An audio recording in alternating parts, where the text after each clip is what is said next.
The library of the DeLuca estate was a mausoleum of leather and mahogany, a room designed to intimidate rather than welcome.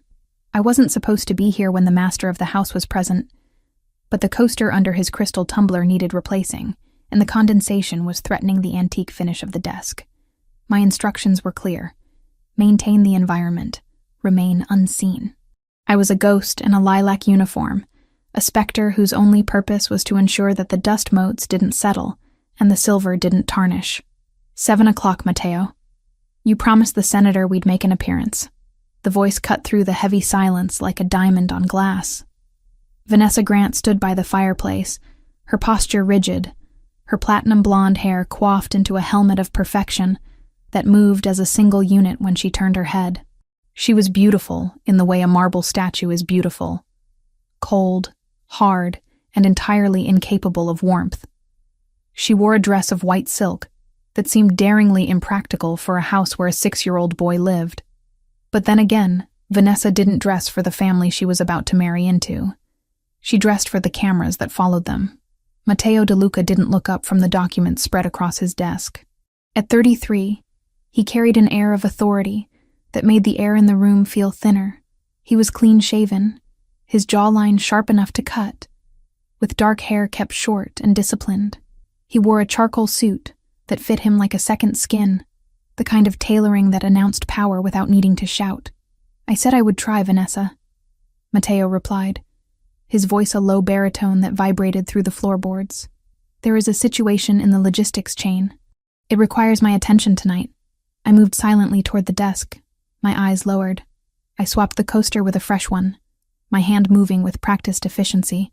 Matteo didn't flinch, didn't acknowledge my presence. To him, I was just part of the machinery of the house, functional and necessary, but ultimately irrelevant. That was fine. Safety lay in irrelevance. You're always working, Vanessa sighed, a theatrical sound that grated on my nerves. She moved toward him, placing a manicured hand on his shoulder. Leo needs a father, not a CEO, and I need a husband who isn't married to his phone. Matteo finally looked up. His eyes were dark, intense, and currently filled with a simmering exhaustion. Leo needs security. That is what I provide. Have you checked on him? Of course, Vanessa lied smoothly. I tightened my grip on the silver tray I was holding. She hadn't been upstairs since breakfast. He's playing in his room. I told him we'd go out for ice cream tomorrow if he behaves. Good. Matteo stood up, closing the file folder. He checked his watch, a piece of engineering that probably cost more than the house I grew up in. I have to meet the heads of the families. It's unavoidable. I'll be back late. He walked past her. And for a fleeting second, I saw the crack in Vanessa's porcelain mask. Her blue eyes narrowed, a flash of pure, unadulterated annoyance darting toward his retreating back. But as he turned at the door, the mask was back in place, replaced by a supportive, loving gaze. Drive safe, darling, she called out. Make sure Leo eats, Matteo commanded, looking at me for the first time. His gaze didn't linger. It was a directive issued to the room at large, knowing I would catch it. No sugar before bed. Yes, sir, I whispered, but he was already gone. The heavy oak door clicked shut, and the atmosphere in the room shifted instantly. The temperature seemed to drop 10 degrees. Vanessa dropped the loving act like a heavy coat. She walked over to the desk, picking up the tumbler of whiskey Matteo had left unfinished. She downed it in one swallow, her face twisting in a grimace. Useless, she muttered, slamming the glass down. She turned her glare on me. What are you staring at? Don't you have toilets to scrub? I was just clearing the desk, Ms. Grant, I said, keeping my voice neutral. Well, clear it faster. And get that mongrel out of the main hall. I can hear its claws on the parquet from here. The mongrel was Barnaby, a golden retriever puppy that Matteo had brought home 2 weeks ago in a desperate attempt to coax a smile out of his son. Leo, who hadn't spoken more than a whisper since his mother died, had latched onto the dog with a desperation that was heartbreaking to witness. Barnaby was the only thing that made the boy's eyes light up. Vanessa, naturally, hated the creature. She viewed it as a generator of filth and noise, an obstacle to the pristine, magazine-cover lifestyle she envisioned for herself as the future Mrs. DeLuca. I'll check on them right away, I said, bowing my head slightly before retreating. I hurried out of the library and up the grand staircase. The DeLuca mansion was a labyrinth of shadows and expensive art, a place that felt more like a museum than a home. I made my way to the west wing, where Leo's room was located. As I approached, I heard the soft sound of giggling. I pushed the door open gently. Leo was on the floor, a small figure in oversized pajamas, wrestling with the ball of golden fluff that was Barnaby. The puppy was yapping happily, his tail a metronome of pure joy. For a moment, the heavy gloom of the house lifted. This was what mattered. This little boy, trying to piece his world back together with the help of a dog. "Sarah!" Leo looked up, his eyes bright. "Look." Barnaby learned to shake. I smiled, a genuine expression that I rarely allowed myself downstairs. Did he? That's amazing, Leo. He's a smart boy. I knelt beside them, scratching Barnaby behind the ears. The puppy licked my hand enthusiastically. I had been working here for 6 months, hired through an agency that specialized in discreet household staff. I needed the money. My mother's medical bills were a black hole that swallowed every cent I earned. But I had stayed for Leo. Matteo DeLuca might be the king of the city, a man feared by rivals and respected by politicians, but he was utterly clueless about how to comfort a grieving child. He threw money and security at the problem. I offered time. "Is Dad home?" Leo asked, his voice dropping. "He had to go to a meeting, sweetie, but he said goodnight." Leo's shoulders slumped. "Oh, is Vanessa here?" "Yes." The light in his eyes dimmed. "She doesn't like Barnaby. She says he smells." "Barnaby smells like a puppy," I assured him, smoothing his hair. "And you know what? We're going to give him a bath tomorrow, so he'll smell like strawberries." Suddenly the door was thrown open. Vanessa stood there, looming in the doorway, her silhouette sharp against the hallway light. The smell of expensive perfume and stale whiskey wafted into the room. "I thought I heard noise," she said, her voice icy. "It's past his bedtime. Why is the animal in the bedroom? It's unsanitary." "We were just playing," Leo whispered, pulling Barnaby closer to his chest. The puppy, sensing the tension, let out a low, uncertain growl. Vanessa's eyes snapped to the dog. "It growled at me." "Did you hear that?" "It's aggressive." "He's a puppy, Ms. Grant," I interjected, standing up to place myself between her and the boy. "He's just reacting to the sudden noise." "I didn't ask for your opinion, staff," she spat. "Leo, put the dog in the crate. Now." "No!" Leo shouted, a surprising burst of defiance. "He's scared of the crate. He's a dog, Leo. He doesn't have feelings." Vanessa strode into the room, her heels clicking ominously on the hardwood. She reached for the puppy. Leo scrambled back, clutching Barnaby so tight I worried he might squeeze too hard. "Vanessa, please," I said, stepping in front of her. I'll take him to the kitchen and settle him down for the night. There's no need to upset Leo." She stopped, looking at me with pure disdain. Then a cruel smile curled her lips. "Fine. Take the beast out of my sight. If I hear one bark, one single yip, Sarah, you're fired, and the dog goes to the pound." "Understood." I turned to Leo, keeping my voice calm. "It's okay, Leo. Give me Barnaby. I'll make him a nice warm bed in the kitchen. You go to sleep, okay?" Leo looked at me, tears welling in his eyes. He trusted me. Reluctantly, he handed the puppy over. "Promise you won't let her hurt him?" "I promise," I whispered, a promise I intended to keep with my life if necessary. I took the puppy and hurried out of the room, feeling Vanessa's gaze burning into my back. I brought Barnaby down to the kitchen, a vast stainless steel space that felt more like a laboratory than a place where food was cooked. I set him down in his basket near the radiator. Outside, the weather had turned. Thunder rumbled in the distance, a low growl that shook the window panes. The rain had started to fall, lashing against the glass in sheets.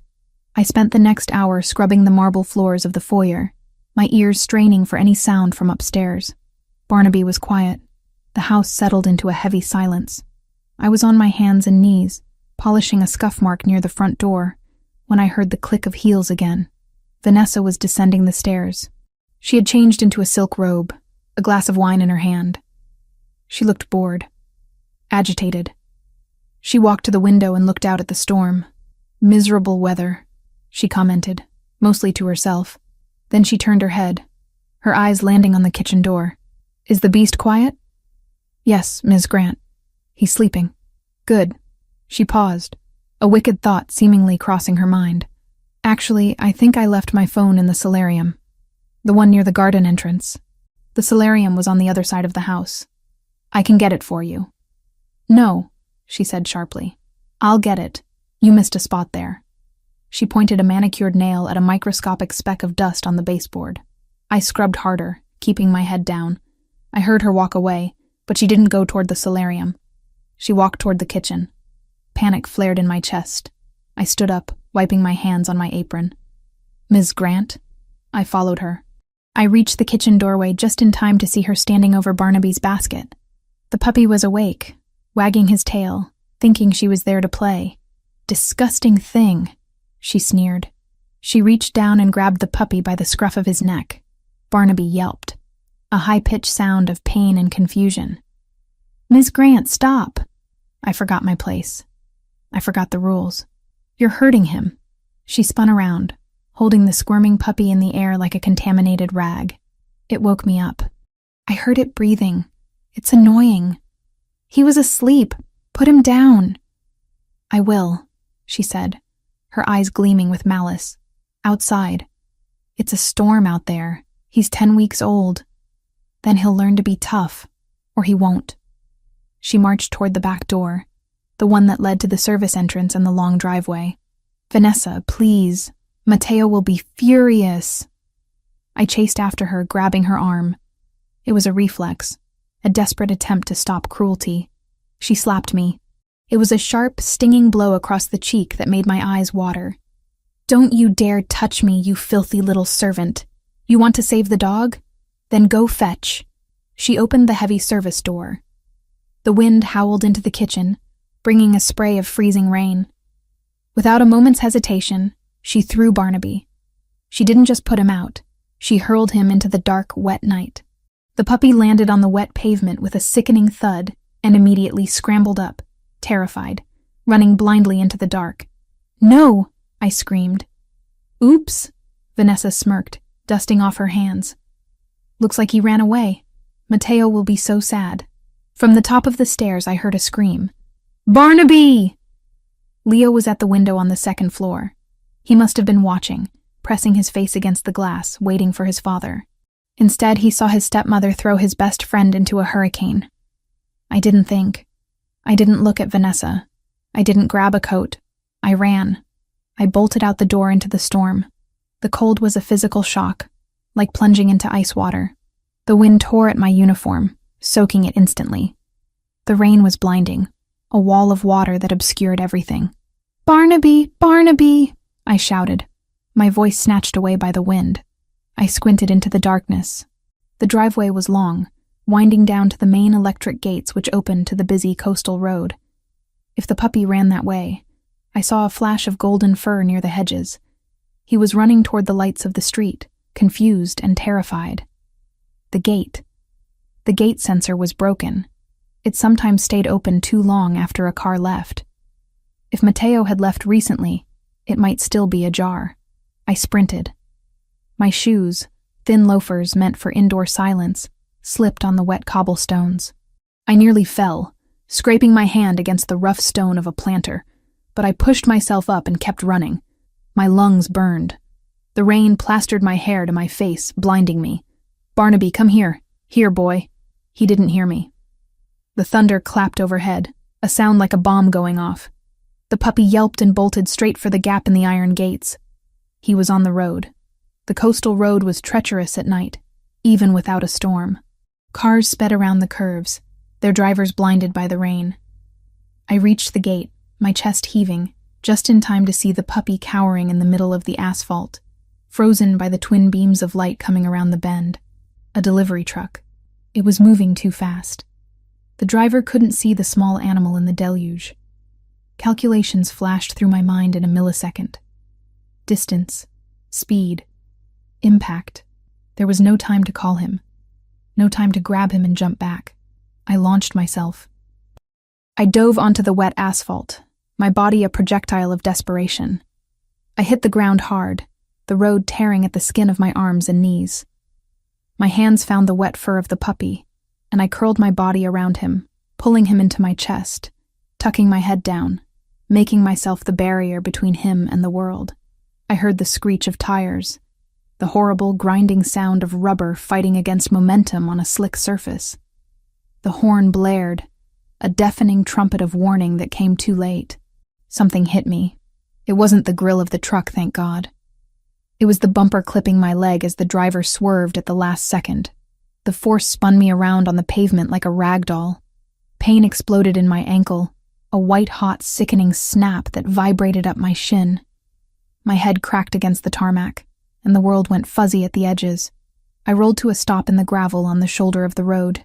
I gasped for air, inhaling water and grit. My entire body throbbed. The rain felt heavier now, like stones falling from the sky. But in my arms I felt a heartbeat. A rapid, frantic fluttering. Barnaby whimpered, licking the underside of my chin. He was safe. I tried to sit up, but the world tilted dangerously. My ankle was on fire. I collapsed back onto the wet ground, clutching the dog. Through the curtain of rain, I saw beams of light cut through the darkness. Not the truck. It had skidded to a halt further down the road. These lights were coming from the other direction, from the road leading back to the house. Mateo must have barely cleared the gates before he turned back, because something had tripped the perimeter, and he never ignored a warning. A sleek black car purred to a stop just feet away from me. The engine idled, a low, predatory growl that I recognized instantly. The driver's door opened. Expensive leather shoes hit a puddle, splashing mud. I lifted my head, blinking against the glare of the headlights. I must have looked like a nightmare. Soaked, bleeding, covered in mud, curled around a wet dog on the side of a highway. Matteo De Luca stood there. He didn't have an umbrella. The rain immediately soaked his suit, plastering the expensive fabric to his broad shoulders. He looked at me, his expression unreadable in the harsh backlighting of the car. Then he looked past me, toward the house. I followed his gaze, craning my neck painfully. Up on the porch of the mansion, illuminated by the warm, golden lights of the entryway, stood Vanessa. She was dry. She was holding her glass of wine, and even from this distance I could see she was smiling. The contrast was violent.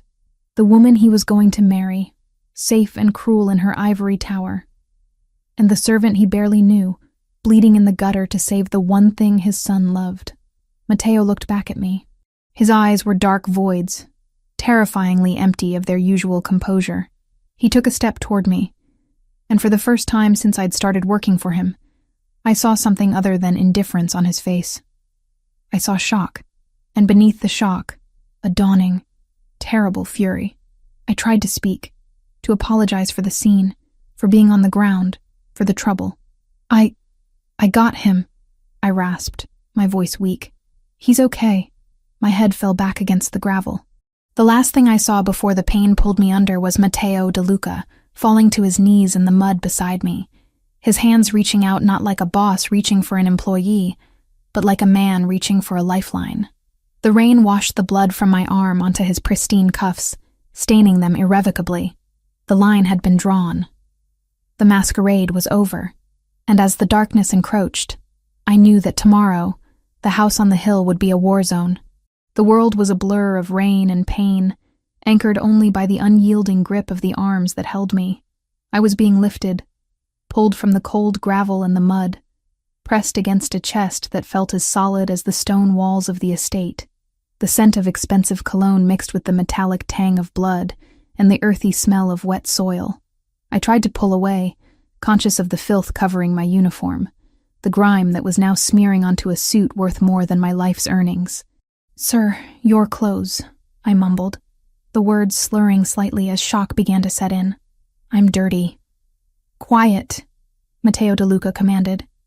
His voice wasn't raised, but it carried a vibration that silenced me instantly. It wasn't a suggestion. It was an order. He didn't take me to the car. We were close enough to the house that he simply carried me, striding up the winding driveway with a terrifying purpose. I held Barnaby against me with one arm, the puppy shivering violently, burying his wet nose into the crook of my neck. Matteo's stride was long and even, unaffected by my weight or the storm raging around us. I looked up at his jaw, set tight and hard, a muscle feathering near his ear. He looked like a statue carved from granite, animated only by a cold, burning rage. We reached the front porch. The heavy oak doors were thrown open, revealing the warm, golden glow of the foyer. The contrast was blinding. Inside, everything was pristine, silent, and safe. Outside, we were creatures of the storm. Vanessa was waiting in the center of the hall. She held a crystal glass of red wine, her fingers relaxed around the stem. She looked at us. Matteo, soaked and muddy, carrying the bleeding maid and the wet dog, and her expression didn't shift into concern. It shifted into distaste. She curled her lip, taking a small step back to avoid any potential splatter of mud on her silk robe. "Finally," she drawled, swirling the wine. "I was wondering when you'd come back to clean up this mess. Look at the floor, Matteo. It's Italian marble. Bloodstains are notoriously difficult to remove from porous stone." Matteo didn't stop. He walked past her as if she were a piece of furniture, carrying me into the living room. He kicked the door open with his foot and gently lowered me onto the white leather sofa. I flinched, trying to hover above the material. The sofa. I gasped, pain shooting up my leg as I tried to shift my weight. "I'll ruin it. Let it ruin," Matteo said, his voice low and rough. He crouched beside me, his hands hovering over my ankle, which was already swelling to the size of a grapefruit, the skin turning a sickening shade of purple and blue. He looked at the raw abrasions on my arms, the blood mixing with the rainwater dripping from my hair. Then he looked at the puppy, who was whimpering softly in my lap. He touched Barnaby's head, a gentle stroke with his thumb, before turning his gaze back to the hallway where Vanessa stood. She had followed us, leaning against the doorframe, looking bored. "Honestly, Matteo," she sighed, "it's just a dog, and she's just staff. You're acting like I committed a war crime. I put the animal outside. It's an animal.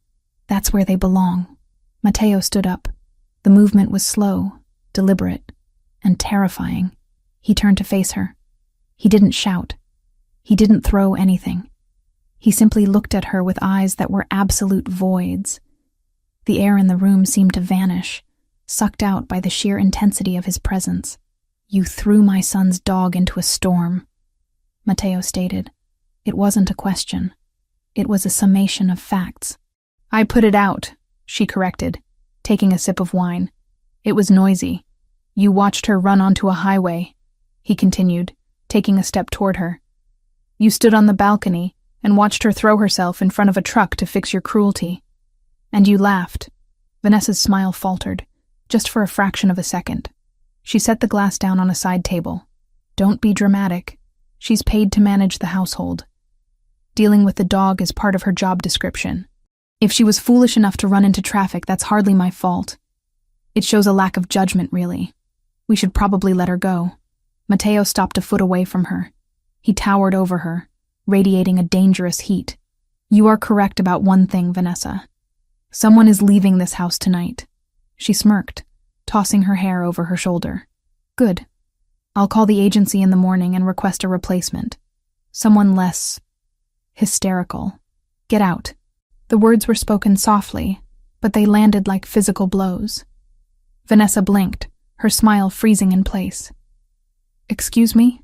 You have 10 minutes, Matteo said, checking his watch. "Pack what you need for the night. My security team will escort you to a hotel. You will not speak to Leo. You will not speak to me. If you are not out of my house in 10 minutes, I will have you removed, and my men are not as gentle as I am." Vanessa laughed, a brittle, high-pitched sound. "You're joking. You're kicking me out? For this? For a maid and a mutt? My father is the senator, Matteo.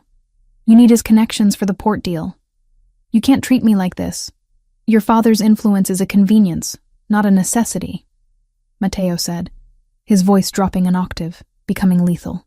"My son's safety is non-negotiable. I brought you here thinking you could be a mother. Instead, I invited a monster into my home. I looked at the street tonight, and I saw who had value. It wasn't the woman on the balcony. He turned his back on her, dismissing her existence entirely.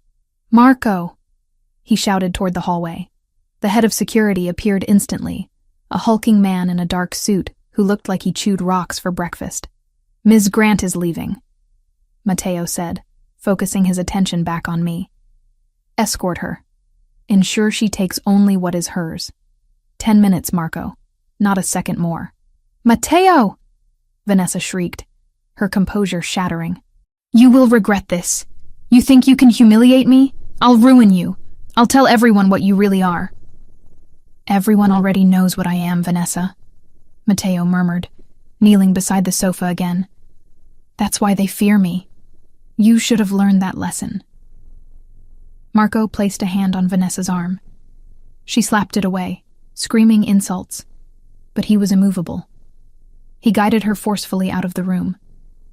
Her screams echoed down the hallway, fading as the front door slammed shut. The silence that followed was heavy, broken only by the sound of the rain against the window and Barnaby's soft panting. I'm sorry, I whispered, shivering as the adrenaline began to crash. I didn't mean to cause a scene. Mateo looked at me, his dark eyes searching my face.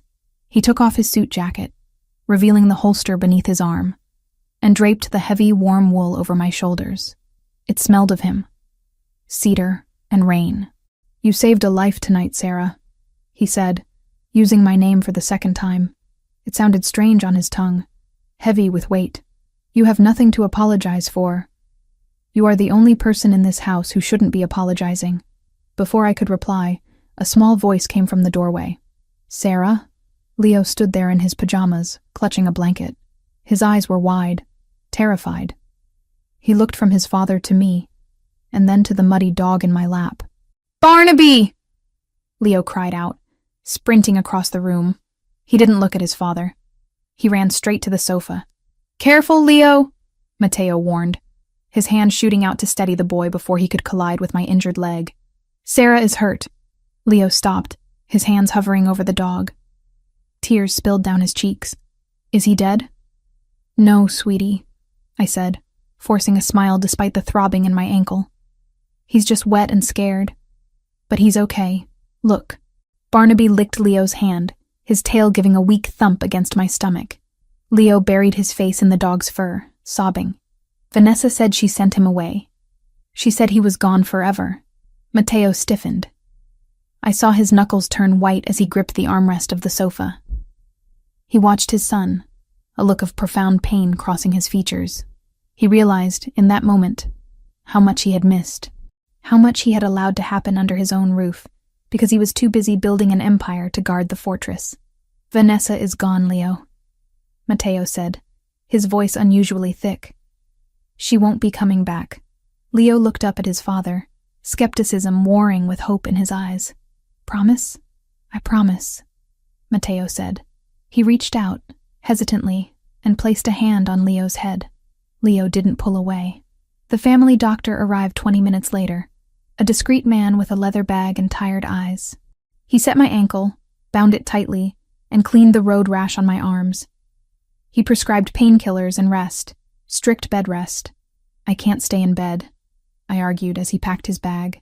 I have the inventory to do tomorrow, and Leo needs to be driven to school. You are not driving anywhere, Mateo said from the doorway. He had changed into a fresh black shirt and trousers, but he still looked weary. And you are not working. You are on paid leave until that ankle heals. I can't just sit around, I protested, panic rising. I needed to be useful. In my world, if you weren't useful, you were discarded. Please, sir. I can polish silver sitting down. I can mend clothes. Mateo walked over to the makeshift bed they had set up for me in the guest suite on the ground floor, a room bigger than my entire apartment. He looked down at me, his expression unreadable. Do you think so little of me? He asked quietly. Do you think I would fire you because you were injured saving my son's dog? I don't know, I admitted. Rich people are different. A ghost of a smile touched his lips. It didn't reach his eyes, but it softened the hard lines of his face. Rest, Sarah. That is an order. 3 days passed. The house was quieter without Vanessa's sharp heels clicking on the floors and her constant critical commentary. It felt like the mansion had exhaled. I, predictably, was a terrible patient. By the 3rd day, the walls of the guest suite felt like they were closing in. My ankle throbbed, but the painkillers dulled it to a manageable ache. I found a pair of crutches in the closet, probably from a skiing accident years ago, and made my escape. I didn't go to the kitchen. I went to the library. It was the one room that was always in chaos. Books piled haphazardly on shelves. No system, no order. It drove me mad. I was sitting on the floor, my casted leg extended straight out, surrounded by stacks of leather-bound volumes, when the door opened. Matteo stopped in the doorway. He held a tumbler of whiskey in one hand. He looked at the scene. Me, on the floor, in a terracotta cardigan and loose pants, organizing his chaotic collection of history books. "I thought I gave you an order," he said, stepping into the room. "I'm resting my leg," I countered, not looking up as I sorted a biography of Caesar from a treatise on naval warfare. My hands were bored. And this system, or lack thereof, was a crime against literature. He walked over and sat in one of the leather armchairs, watching me. He didn't scold me. He just watched. "You like books. I like order," I corrected. "And I like that books don't yell at you. They just wait for you to listen. Leo is in the garden," Matteo said suddenly. "He's throwing a ball for Barnaby. He's laughing." I smiled, finally looking up at him. "He has a great laugh. You should hear it more often." "I missed it," Matteo admitted. He took a sip of his drink, his gaze intense. "For 2 years since his mother died, I thought buying him things was enough. I thought finding him a mother figure was the solution. I didn't look at the person I was bringing into his life. I just looked at the resume, the pedigree." Children don't care about pedigree, Mr. DeLuca," I said softly. "They care about presence. Vanessa was present, but she was cold. Leo needed warmth. Even a puppy provides more warmth than a socialite. You provided warmth," he said. The statement hung in the air between us. "You noticed she was hurting him when I didn't. Why didn't you tell me?" "Because you were the boss," I said honestly. "And she was the fiancée. Who would you have believed? The maid who needs the paycheck, or the senator's daughter?" Matteo fell silent. He swirled the amber liquid in his glass. "That is a failing on my part. A leader should know his soldiers, and he should definitely know the enemy." My phone vibrated on the side table, and for a second I thought it was another message from one of his men. It wasn't. The hospital's number lit the screen.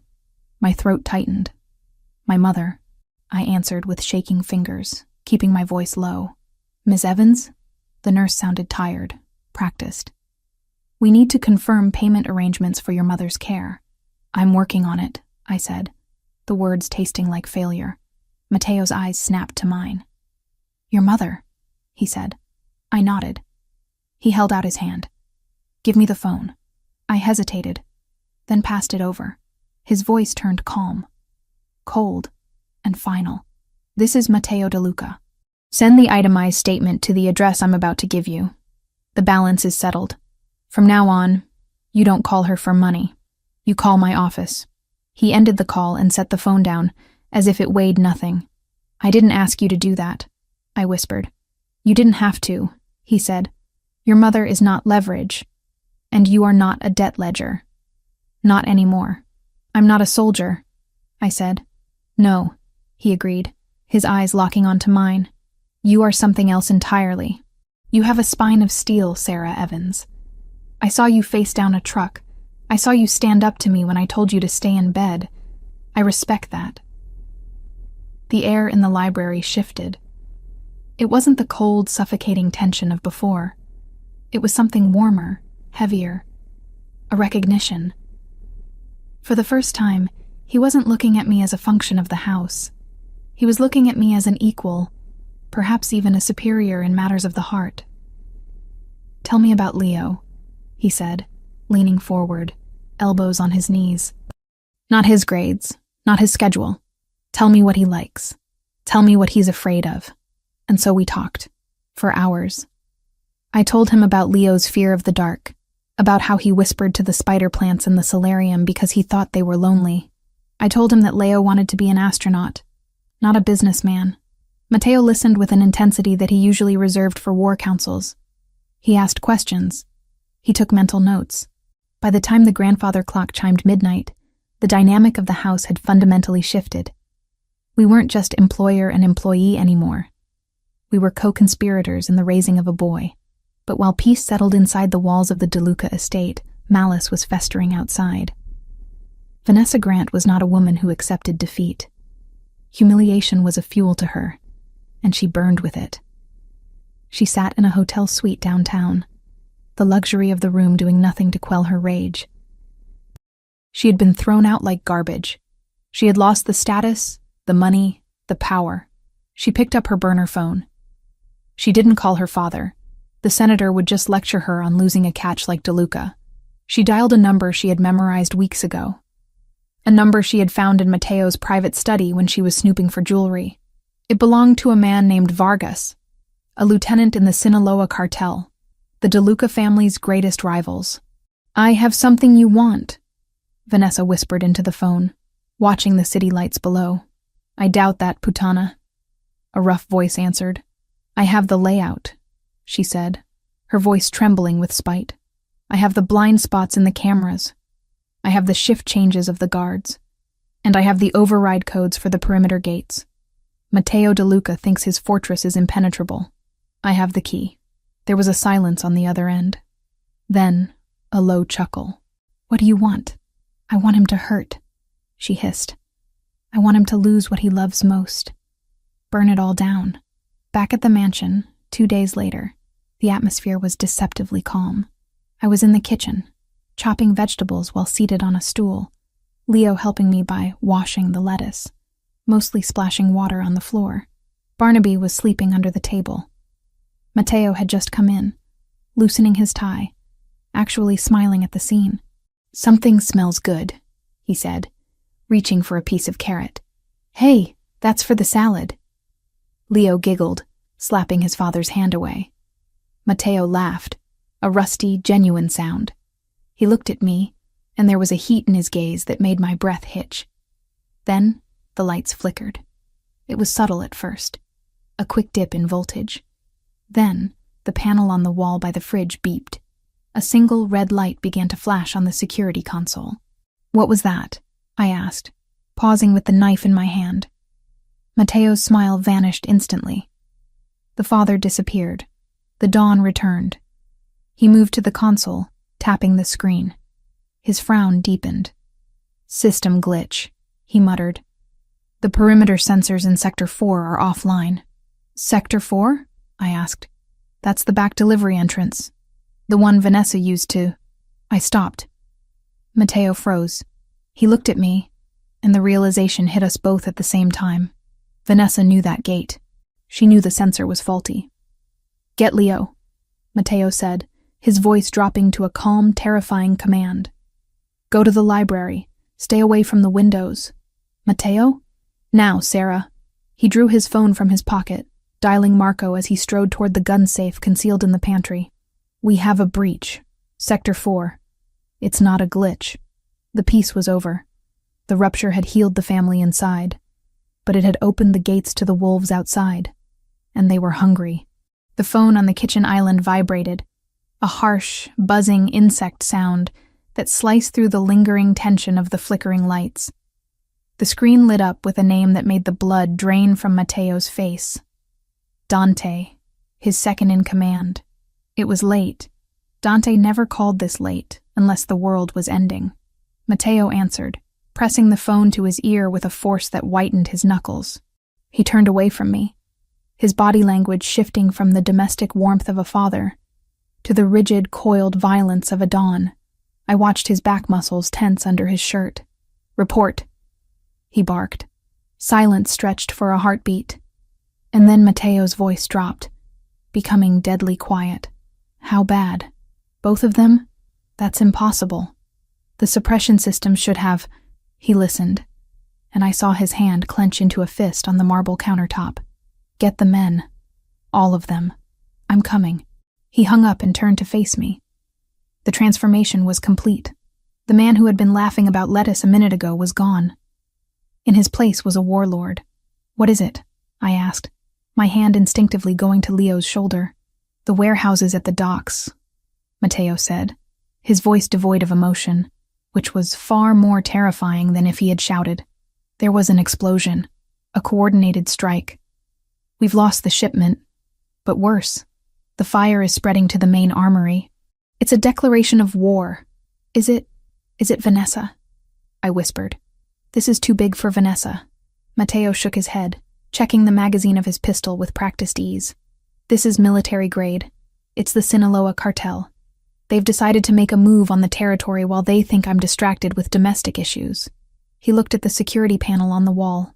The red light that had flashed earlier had turned a steady, reassuring green. The glitch earlier. It must have been a power surge from the city grid when the explosion hit. "The system is reading clear now. Green across the board." He was rationalizing it. The logic was sound. A massive explosion miles away could disrupt the power grid. It made sense. And he had to go. If he lost the docks, he lost his leverage, his income, and the respect that kept his family alive. He couldn't hide in his house while his empire burned. That was how empires fell. "I have to go," he said, walking over to us. He knelt in front of Leo. "Leo, listen to me. I have to go to work for a little while. I need you to be the man of the house. Can you do that?" Leo nodded, though his eyes were wide with fear. "Are the bad men coming?" "No," Matteo lied smoothly, stroking his son's hair. "I am going to the bad men so they never come here. You are safe. This house is a fortress." He stood up and looked at me. He grabbed my arm, pulling me slightly away from Leo. His grip was firm, urgent. He reached into the waistband of his trousers, pulled out a spare magazine, and then reached into a hidden holster at his ankle to produce a compact, matte black handgun. He pressed it into my hand. It was heavy, cold, and terrified me. "Do you know how to use this?" he asked, his dark eyes boring into mine. I grew up in a bad neighborhood, Matteo. But I've never... Safety is here." He flicked a switch with his thumb, guiding my hand. "Point. Squeeze. Do not hesitate. If anyone who isn't me or Marco walks through that door, you shoot until the gun is empty. Do you understand?" "Yes," I breathed, my fingers curling around the textured grip. "Marco stays here with the perimeter team," Matteo said, glancing at the windows. "I'm taking the assault team to the docks, but I'm leaving 6 men on the grounds. The system is green. The shutters are steel. You are safe here. I will be back before dawn." He looked at me for a second longer, a fierce intensity in his gaze that felt like a physical touch. He wanted to say something else. I could see it in the hesitation of his lips, but the soldier won out. He turned and strode out of the kitchen. Moments later, I heard the roar of his engine as he sped away into the night, racing toward the fire that was lighting up the skyline. I was alone. "Sarah?" Leo tugged at my apron. "I'm scared." "I know, baby," I said, tucking the gun into the deep pocket of my heavy cardigan. It weighed down the fabric, a constant, bruising reminder of the reality we were in. "But your dad is the toughest guy in the city. He'll fix it.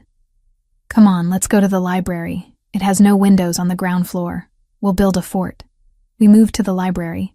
I tried to keep the mood light, pulling cushions off the sofas to build a barricade, but my ears were straining against the silence. The house felt too big. The shadows in the corners seemed to stretch and twist. Barnaby, usually a bundle of chaotic energy, was pacing nervously, a low whine vibrating in his throat. Animals knew. They always knew before we did. I checked the security pad by the library door. Green. All zones secure. Marco and his men were outside patrolling. I told myself to breathe. Matteo was right. This was a fortress. The walls were stone. The glass was bulletproof. An hour passed, then 2. The silence of the house began to press against my eardrums. I stood up, needing to move. "Stay inside the fort with Barnaby, Leo," I whispered. "I'm just going to get some water from the cart in the hall." I stepped out of the library into the grand hallway. It was dimly lit, the chandeliers dimmed to a low amber glow. I walked toward the side table where a crystal pitcher of water usually sat. That was when I saw it. On the main security console near the front door, the green light didn't blink. It didn't waver. It was perfectly static green. Too static. A live system pulses. It has micro fluctuations as sensors check in. This light was dead. A frozen image. My stomach dropped through the floor. A loop. They had looped the feed. I ran to the window, keeping my body pressed against the wall, and peeked through the slit in the heavy velvet curtains. The garden was dark. The storm had passed, leaving a heavy mist clinging to the ground. I looked for the familiar silhouette of Marco, or one of the guards patrolling the terrace. Nothing. Then, I saw a shape on the ground near the fountain. It wasn't a rock. It was a man. He was lying face down, motionless. The breath caught in my throat, choking me. They were already here. The glitch hadn't been a power surge. It had been a test. A handshake between Vanessa's stolen codes and the cartel's hackers. They had disabled the alarm, killed the perimeter guards silently, and now they were inside the wire. I didn't scream. Screaming was for victims. I turned and sprinted back to the library, my socks sliding on the polished wood. "Leo," I hissed, bursting into the room. Leo looked up from his coloring book, sensing the change in my energy instantly. "Sarah? Game time," I said, grabbing his arm and hauling him up. "We're playing the quiet game, the super quiet game. Grab Barnaby. Do not let him bark. Are the bad men here?" Leo's voice trembled. "Yes," I said. I wasn't going to lie to him. Lying would get us killed. He needed to know the stakes, so he would obey instantly. "We have to move. Now." I didn't go for the front door. I didn't go for the back door. I went to the bookshelf in the corner, the one housing the encyclopedias. Matteo had shown me this during our long night of talking. A servant's passage that dated back to the original construction of the house in the 1920s. It wasn't a high-tech panic room entrance. It was a narrow, dusty corridor, used for moving coal and ice without disturbing the guests. I pulled the false spine of the volume marked MN. A click echoed, and the panel swung inward. A draft of cold, stale air hit us. "In," I ordered.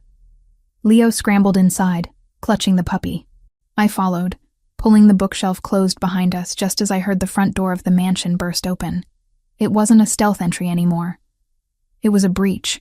Heavy boots slammed against the marble of the foyer. Voices, harsh and foreign, echoed off the high ceilings. "Clear the ground floor! Find the boy! The woman is expendable!" The voice was rough, accented. Not Marco. We were in the walls. The passage was narrow, barely wide enough for my shoulders. It smelled of dry rot and old brick. It was pitch black. I pulled out my phone, shielding the screen with my hand, to allow only a sliver of light. "Hold my shirt, Leo," I whispered. "Keep moving." We crept through the dark. I knew this passage led to the kitchens, and more importantly, to the wine cellar. Matteo's true panic room wasn't the master bedroom. It was a reinforced vault behind the vintage reserves in the cellar. We reached a small grate that looked out into the main hallway. I paused, peering through the metal slats. 3 men were moving tactically through the hall. They wore black tactical gear, balaclavas, and carried assault rifles with suppressors. They weren't street thugs. These were professionals, mercenaries. "Check the library," one of them signaled. They kicked the library door open, the door we had just left 30 seconds ago. I heard the crash of furniture being overturned. "Clear!" a voice shouted. "Warm! They were just here. Fan out. Check the bedrooms. Check the closets. If it breathes, shoot it. Except the boy. The boss wants the boy alive for leverage." I felt a cold sweat trickle down my spine. They were hunting us like rabbits. "Keep moving," I breathed to Leo, pushing him gently forward. We descended a narrow, spiraling wooden staircase that groaned softly under our weight. I winced at every creak, praying the sound wouldn't carry through the walls. We reached the basement level. The service tunnel opened up behind a heavy oak cupboard in the pantry. I pushed the back of the cupboard open, The kitchen was dark, illuminated only by the moonlight filtering through the high windows. It was quiet here. "Okay," I whispered, crouching down to Leo's level. "Listen to me carefully.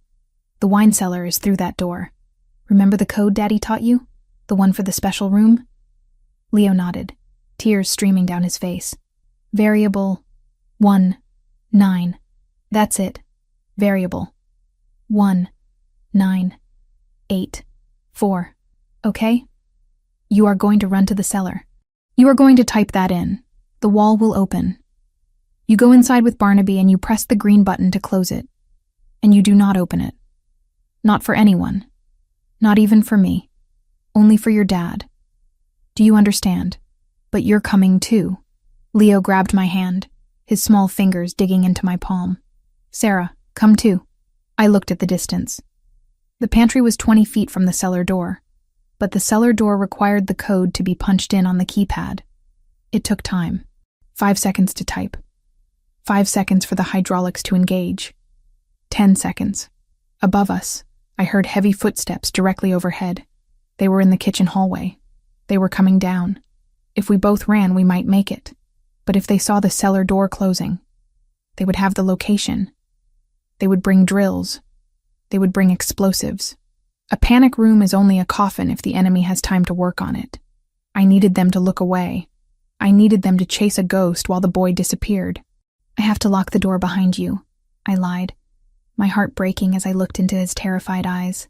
"I'll be right behind you. I just have to secure the latch. Promise?" "I promise I will always protect you," I said. It wasn't the promise he asked for, but it was the only one I could keep. I kissed his forehead. "Go. Run." Quietly, I pushed him. Leo sprinted across the kitchen floor, his socks silent on the tiles. Barnaby trotted beside him, sensing the urgency. I watched from the shadows of the pantry. Leo reached the keypad. His small fingers trembled as he punched in the numbers. Beep, beep, beep. The sound seemed deafening in the silence. Above, the footsteps stopped. "Did you hear that?" A voice growled from the top of the stairs. "Kitchen, movement." Leo hit the last number. The heavy false wall of wine racks groaned and hissed, sliding open to reveal the steel vault door behind. "Hey!" A shout from the stairs. A beam of a tactical flashlight cut through the darkness of the kitchen, sweeping across the counters. It missed Leo by inches. He slipped inside the vault. "Close it, Leo. Close it," I prayed silently, biting my lips so hard I tasted blood. The wall began to slide shut. Slowly. Too slowly. The flashlight beam swung back. It was going to catch the movement of the wall. If they saw it, they would know where he was. They would lay siege to the vault. I had to act. I had to become the target. I stood up from behind the cupboard. I took the gun Mateo had given me. It felt heavy, alien. I didn't aim at the men. I wasn't a shooter. I would miss. I aimed at the rack of pots and pans hanging over the center island. I squeezed the trigger. The gun kicked like a mule, shocking my wrist. The sound was thunderous in the confined space. The bullet pinged off a copper skillet, sending the entire rack crashing down onto the island with a cacophony of metal that sounded like a car crash. "There! Contact, kitchen!" The flashlights all snapped toward me, toward the pantry, away from the cellar. I saw the wine rack wall click shut in the periphery of my vision. The seamless wood paneling locked into place. Leo was gone. He was safe. Now I was the rabbit. "Get her!" Bullets tore into the wood of the cupboard I was using for cover. Splinters rained down on my hair. I didn't wait. I scrambled back into the service tunnel, but I didn't go up. I went deeper. The tunnel system had a laundry chute exit that dumped into the sub-basement laundry room on the other side of the house. I threw myself down the chute, sliding uncontrollably through the dark metal tube. I landed hard in a pile of linens, the impact jarring my injured ankle. I stifled a scream. I rolled out of the cart, ignoring the pain. I was in the laundry room. East wing. She's in the walls. Cut her off at the service exit. They were communicating. They were coordinating. I scrambled to my feet, limping heavily. I couldn't stay here. I had to keep them moving. I had to keep them focused on me, and away from the wine cellar. Every minute I kept them chasing me was a minute Matteo got closer to coming home. I ran into the east corridor. I grabbed a heavy vase from a side table and smashed it against the floor. Crash. "Over here!" I screamed, my voice raw. "Come and get me!"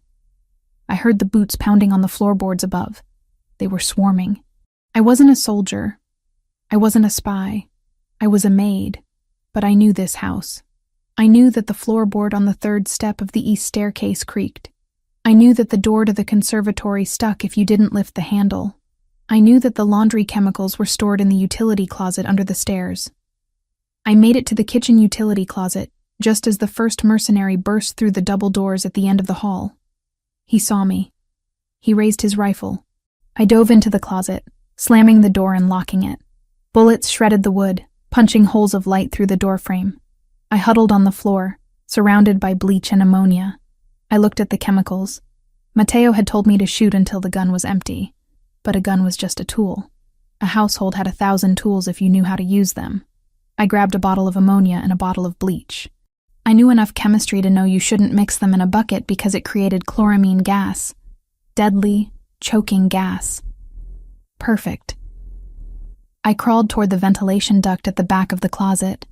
It connected to the main HVAC system. If I could get into the vents, I could move. And if I left a surprise behind, I poured the bleach onto a rag on the floor. I opened the ammonia bottle and set it precariously on the edge of the shelf, tied with a string to the doorknob. When they kicked the door in, the bottle would fall. The liquids would mix. The cloud would hit them in the face. It wouldn't kill them instantly, but it would buy me time.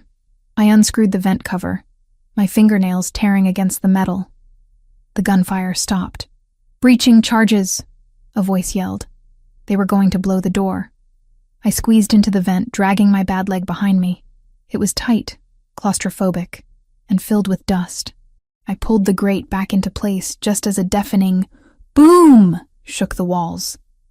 The door disintegrated. I heard coughing immediately, wretched, wet coughing. "Gas! Clear out! Clear out!" I crawled through the dark metal tunnel, tears of pain and dust streaming down my face. I was alive. Leo was safe. And the wolves were confused, but I knew I couldn't hide forever. The house was big, but the vents were a trap if they figured out where I was. I had to get to the roof, or the garage. I reached a junction in the ductwork. Left went to the master bedroom. Right went to the garage. I went right. I crawled for what felt like miles. My knees were bleeding. My ankle was a throbbing pulse of agony that made my vision swim.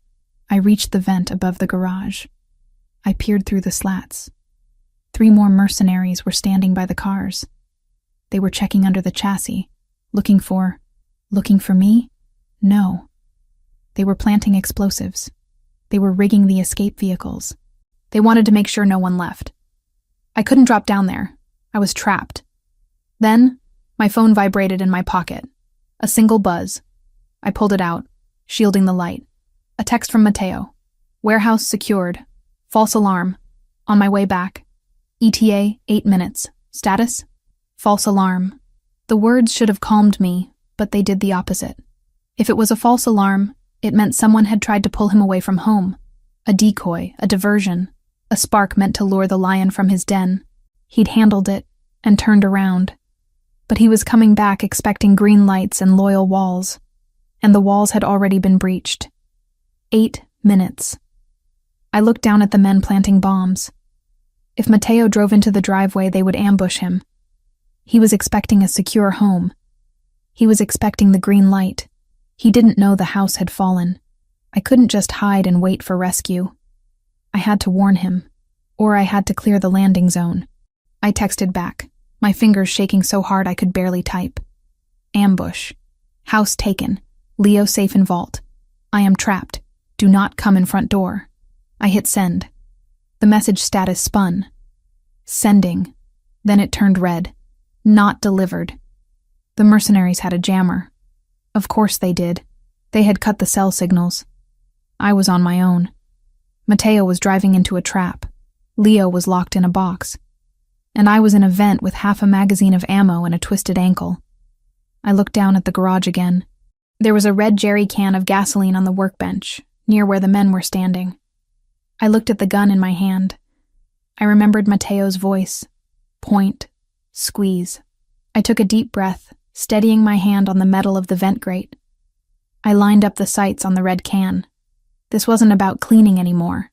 This wasn't about order. This was about burning the infection out. I kicked the grate out. It clattered to the floor below, startling the men. They looked up. "Hi, boys," I whispered. I pulled the trigger. The bullet sparked against the metal of the can. The fumes ignited. A fireball erupted in the garage, throwing the mercenaries back and setting the workbench ablaze. The explosion rocked the vent, knocking the wind out of me. Fire alarms began to wail, real ones this time. "She's in the garage. Flank her." I scrambled back the way I came, the heat licking at the soles of my shoes. I had their attention now. All of it. I had 8 minutes to survive. And the whole house was waking up to try and kill me. The heat in the ventilation shaft was becoming unbearable. The metal beneath my hands was searing, transferring the thermal energy from the inferno I had just ignited in the garage below. Smoke, thick and oily, began to seep through the seams of the ductwork, stinging my eyes and coating the back of my throat with the taste of burning rubber and gasoline. I couldn't stay here. The fire would either cook me alive in this steel tube, or the smoke would suffocate me before Mateo ever reached the front gates. I crawled backward, my movements frantic and clumsy. My injured ankle dragged behind me like a dead weight, throbbing with a pulse that seemed to echo in my ears louder than the fire alarms wailing through the house. Every time my cast banged against the metal rivets of the shaft, white spots danced in my vision, threatening to pull me into unconsciousness. I bit the inside of my cheek until I tasted copper, using the sharp pain to anchor myself in reality. I reached the junction I had passed earlier, the laundry chute. It was a one-way ticket down, but down was away from the fire. I shimmied toward the opening, pushing the grate loose with the heel of my good foot. It clattered onto the tiled floor of the mudroom below. I didn't wait to check if the coast was clear. My feet first slid out of the vent, landing in a heap on a pile of muddy boots and raincoats. The impact jarred my teeth.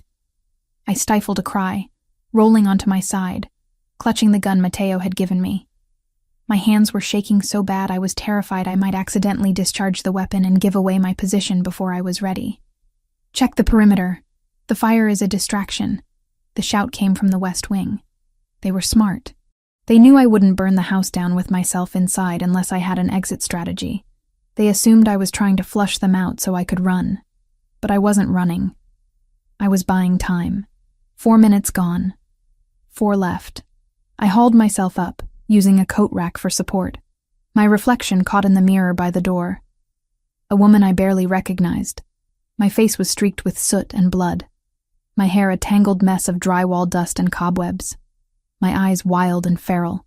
The lilac uniform, once so crisp and professional, was torn at the shoulder and stained with grime. I looked like a creature born from the wreckage. I limped into the service hallway. This corridor connected the mudroom to the main industrial kitchen. It was narrow, lined with storage lockers, a fatal funnel. If they caught me here, I was dead. I needed space. I needed weapons. I needed the kitchen. I moved as fast as my broken body would allow, sliding my hand along the wall for balance. The floor was polished concrete, cold and unforgiving. I could hear boots pounding on the floor above, the heavy rhythmic thud of men hunting. They were sweeping the upper levels, pushing downward. They were hurting me. I burst into the main kitchen. It was a cavernous space of stainless steel and white tile, illuminated by the emergency strobe lights that pulsed in rhythm with the alarm. The shadows lengthened and contracted with every flash, making the room feel like it was breathing. I scanned the room for options. The gun in my hand had 3 bullets left. I didn't trust my aim, and I didn't trust the caliber to stop a man wearing body armor. I needed force multipliers. I holstered the gun in my pocket and grabbed a heavy commercial-grade fire extinguisher from the wall bracket. I pulled the pin. Then I moved to the prep station. A magnetic strip on the wall held the chef's knives. German steel, razor sharp, balanced perfectly. I grabbed the largest one, a 10-inch blade used for carving roasts. It felt substantial in my grip. The double doors at the far end of the kitchen, the ones leading to the dining room, shook. Someone was testing the handle. Locked. "She's in the kitchen. Breaching." I didn't hide. Hiding was for people who expected to be found. I was preparing an ambush. I positioned myself behind the heavy stainless steel island, crouching low, the fire extinguisher in my left hand, the knife in my right. The doors exploded inward. Wood splinters sprayed across the room like shrapnel. 2 men entered, moving with the synchronized fluidity of a tactical team. They swept the room with their rifle lights, the beams cutting through the dust in the air. "Clear left," one barked. "Clear right," the other responded. They moved past the island. They hadn't checked behind it yet. They assumed I was cowering in the pantry or the walk-in freezer. I waited until the second man was parallel to my position. I stood up. I didn't yell. I didn't scream a battle cry. I squeezed the trigger of the fire extinguisher. A dense cloud of white chemical powder erupted into the man's face at point-blank range. He gagged, blinded instantly, his rifle flailing as he tried to claw the chemicals from his eyes. The sudden burst of white noise and visual obstruction caused the first man to spin around, his finger tightening on the trigger of his rifle. He fired a burst into the ceiling, the sound deafening in the tiled room. I dropped the extinguisher and lunged. It wasn't elegant. It wasn't a move from a martial arts movie. It was a desperate, gravity-assisted fall toward the blinded man. I drove the knife downward. I wasn't aiming for the chest. He had a vest. I aimed for the gap between the armor and the neck. The blade sank into the soft tissue of his trapezius muscle, just above the collarbone. He roared, a sound of pure animal rage, and swung his arm back. His elbow connected with my jaw, a blow that felt like being hit with a brick. I was thrown backward, skidding across the floor. The knife was ripped from my hand, staying lodged in his shoulder. The taste of blood filled my mouth, hot and metallic. My vision swam. The second man, the one I hadn't blinded, had recovered. He stepped through the cloud of extinguisher dust, his rifle leveled at my chest. He was huge, a mountain of black tactical gear. His eyes were visible through the slit of his balaclava, cold, dead eyes that had seen too much violence to be impressed by a maid with a kitchen knife. "Enough," he grunted. He didn't shoot. He marched forward and kicked the gun out of my pocket before I could even reach for it. Then he grabbed me by the front of my uniform and hauled me off the floor as if I weighed nothing. "Don't kill her yet," the wounded man rasped, ripping the knife from his shoulder with a sickening wet sound. He dropped the bloody blade on the floor, pressing a hand to the wound. "The boss wants to ask her about the boy." The giant slammed me against the refrigerator. The cold steel knocked the wind out of me. He leaned in, his face inches from mine. "Where is he?" I spat blood onto his visor. "Gone." He backhanded me. The force of the blow snapped my head to the side, and the world went gray for a second. When my vision cleared, he was dragging me. Not walking me. Dragging me. My injured ankle scraped along the floor, sending fresh waves of nausea rolling through my stomach. I clawed at his arm, my fingernails scrabbling uselessly against the Kevlar fabric. "Walk," he ordered, jerking me upright. "I can't," I gasped. "My leg. Walk or I break the other one." I stumbled forward, putting weight on the broken bone because the alternative was worse. We left the kitchen, moving into the main corridor. The house was filled with smoke now, a haze that hung near the ceiling. The fire in the garage must have been contained by the suppression systems, but the smell was everywhere. They marched me toward the grand hall. The foyer was a scene of controlled chaos. Several other mercenaries were holding positions at the windows, watching the darkness outside. The front door was wide open, letting the cold night air mix with the smoke. In the center of the hall stood a man who was clearly not a soldier. He wore a suit, not tactical gear. He was older, with silver hair and a face that looked like it had been eroded by years of cruelty. He was checking a tablet, looking bored. This was the broker, the man Vanessa had sold us to. The giant threw me to the floor at the man's feet. I landed hard on my hands and knees, my breath coming in ragged gasps. I looked up. The man in the suit looked down at me with mild curiosity, as if I were a stain on the rug that he couldn't quite identify. "This is the resistance?"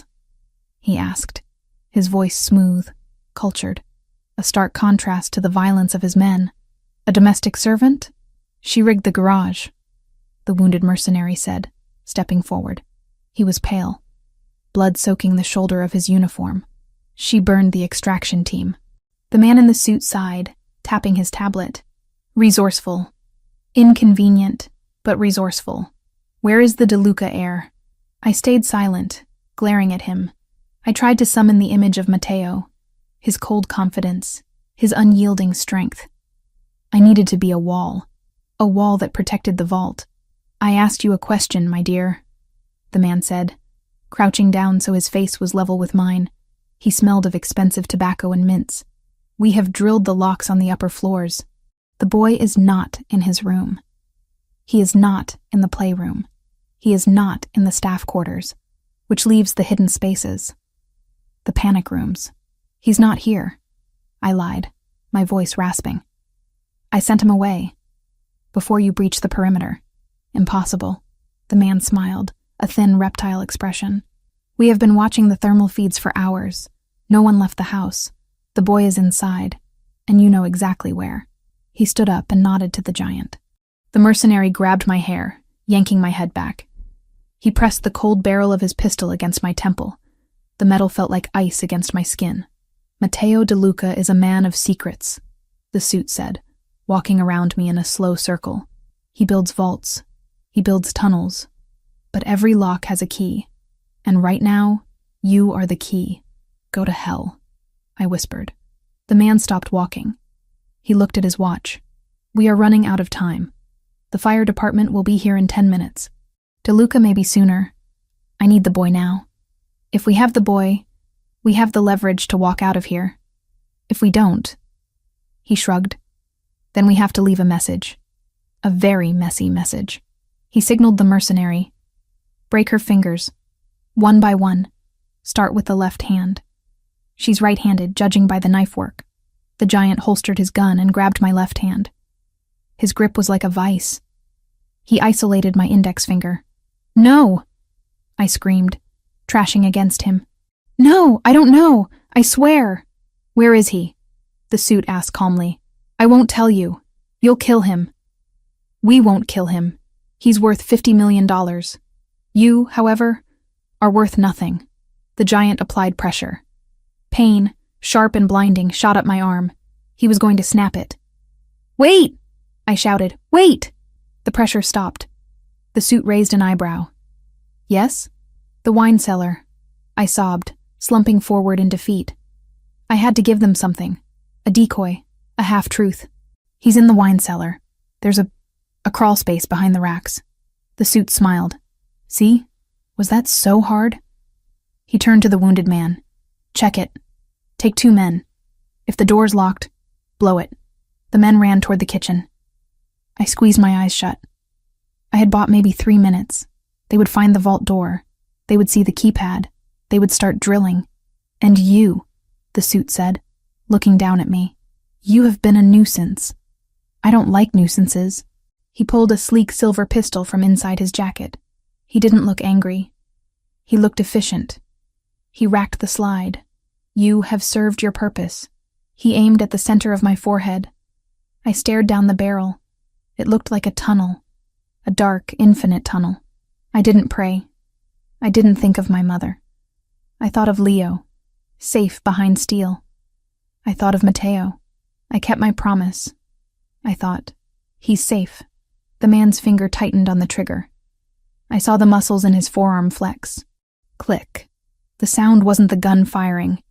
It was the sound of the main breaker tripping. The lights in the grand hall died. Total, absolute darkness swallowed the room. The emergency strobes in the kitchen were too far away to reach us here. The blackness was heavy, suffocating. "What?" the suit hissed. "Flashlights. Now!" Then we heard it. From the driveway, cutting through the sound of the rain and the distant sirens. The sound of an engine, not a truck, not a police car. A V12 engine screaming at the red line. It was a sound of pure mechanical aggression. Screech. The tires tore at the gravel right outside the front door. "Contact." One of the mercenaries at the window shouted, "Vehicle approaching fast." It's... Crash. The car didn't stop. The front of Mateo's armored sedan smashed through the heavy oak doors of the mansion, sending wood and glass exploding into the foyer. The headlights cut through the darkness like lasers, blinding everyone. The car skid to a halt in the middle of the grand hall, crushing an antique table under its wheels.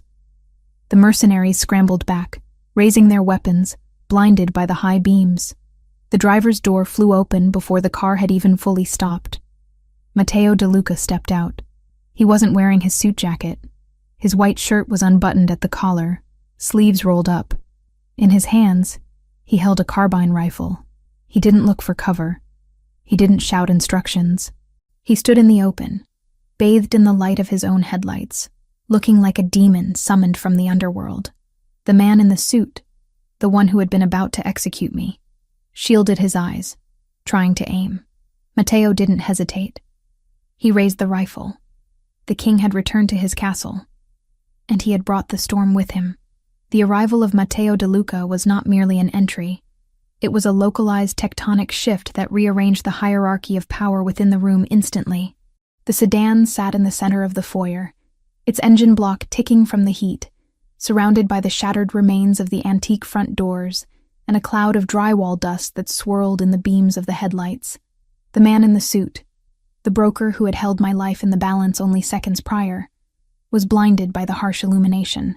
He raised his hand to shield his eyes, his silhouette stark and trembling against the wall behind him. Matteo moved with a fluidity that belied the violence he was unleashing. He did not seek cover. He walked straight into the kill zone, his carbine raised to his shoulder, his expression a mask of frozen fury. The mercenary nearest the window tried to bring his weapon to bear, but he was too slow. Matteo fired 2 rounds.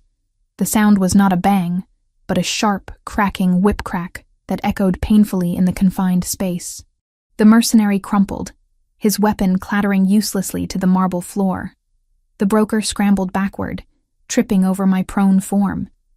He kicked at me, desperate to put distance between himself and the angel of death striding toward him. I rolled away, ignoring the screaming agony in my broken ankle, pressing myself into the corner of the overturned console table. I needed to be small. I needed to be invisible. "Kill him!" the broker screamed, his voice cracking with hysteria. "Shoot him!" But his men were already falling. From the shattered entrance, dark shapes poured in behind Matteo, Marco and the elite security detail. They moved like shadows, precise and lethal. The room filled with the stroboscopic flashes of muzzle flares. It was a cacophony of controlled destruction. Bullets chewed into the plaster, shattered the remaining mirrors, and tore through the expensive upholstery of the furniture. The giant who had threatened to break my fingers roared and charged Matteo, abandoning his firearm for brute force in a suicidal bid for glory. Matteo didn't flinch. He dropped the carbine to its sling, sidestepped the charge with the grace of a matador, and drove a knife into the man's kidney. The giant fell with a wet thud. Matteo didn't look down. He stepped over the body, his eyes locked solely on the broker. The broker fumbled for his silver pistol, the one he had aimed at my forehead.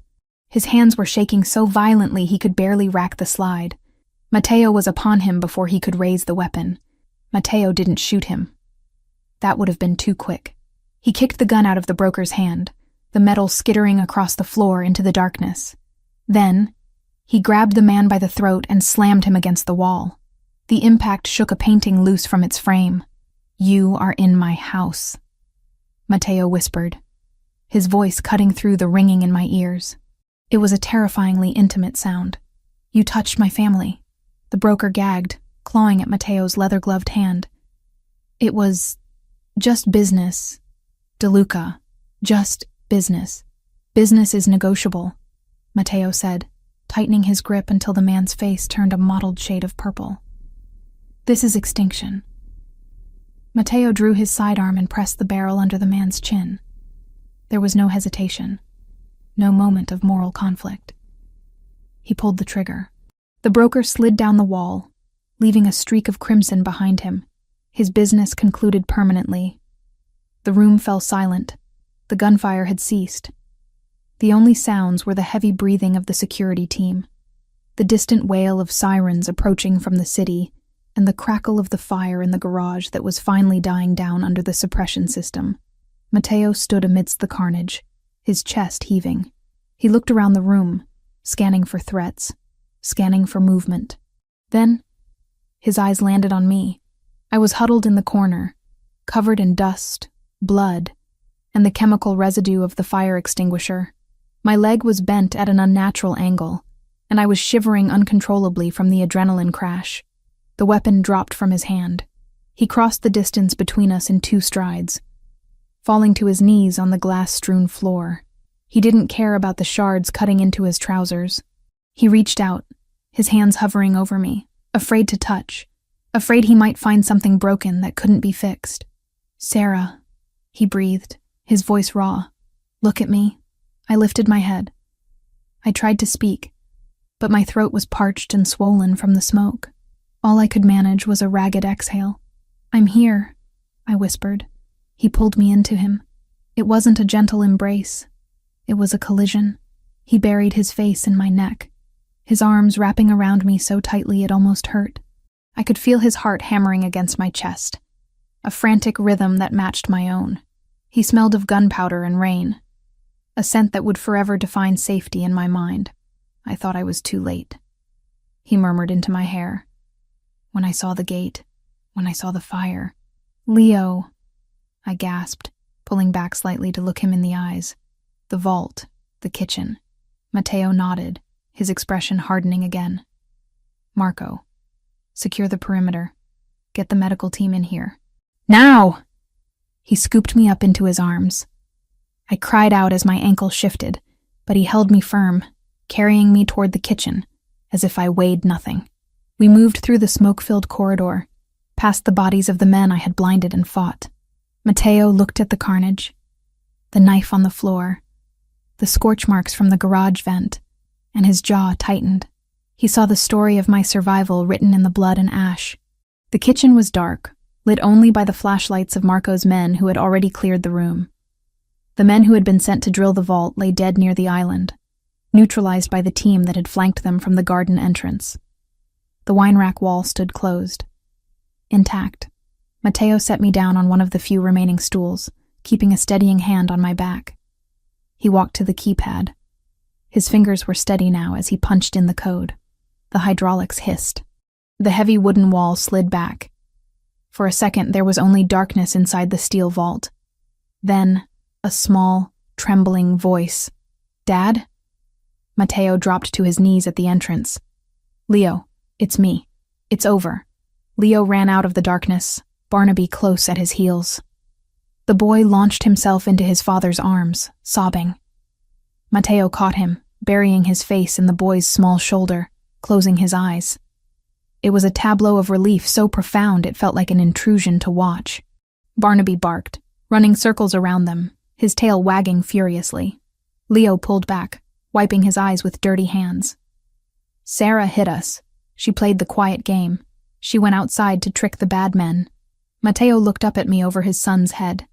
His eyes were dark pools of emotion, gratitude, awe, and a fierce, burning possessiveness. "She did," Matteo said softly. "Sarah was the shield. Is she okay?" Leo asked, looking at me with fear. "She's bleeding." "I'm fine, Leo," I lied, forcing a smile. "Just a few scratches. The bad men are gone." Marco approached, holding a plastic evidence bag. Inside was a smartphone with a cracked screen. "Boss, we found this on the leader, the one in the suit. It's unlocked." Matteo stood up, keeping one hand on Leo's shoulder. He took the bag. His face shifted from father to executioner in the span of a heartbeat. He scrolled through the messages, his eyes narrowing. I watched him read. I saw the exact moment the realization hit. It wasn't confusion. It was confirmation. His posture straightened, a cold lethality settling over him like a shroud. "What is it?" I asked, though I suspected I knew. Matteo turned the screen toward me. It was a text thread. The contact name was saved simply as The Source. But the profile picture, small and pixelated, was unmistakable. It was a selfie of Vanessa, smiling in front of a mirror, wearing the diamond necklace Matteo had given her for their engagement. Below the photo were the architectural blueprints of the house, the shift schedules, the override codes for the perimeter sensors, and a final message sent 3 hours ago. He chose the Maid. Make him suffer. Leave nothing standing. The betrayal was absolute. She hadn't just sold information.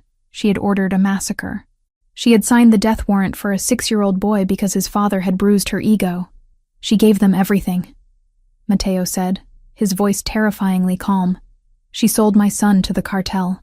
She's at the Grand Hotel, I said, remembering where Marco had dropped her off. She thinks she won.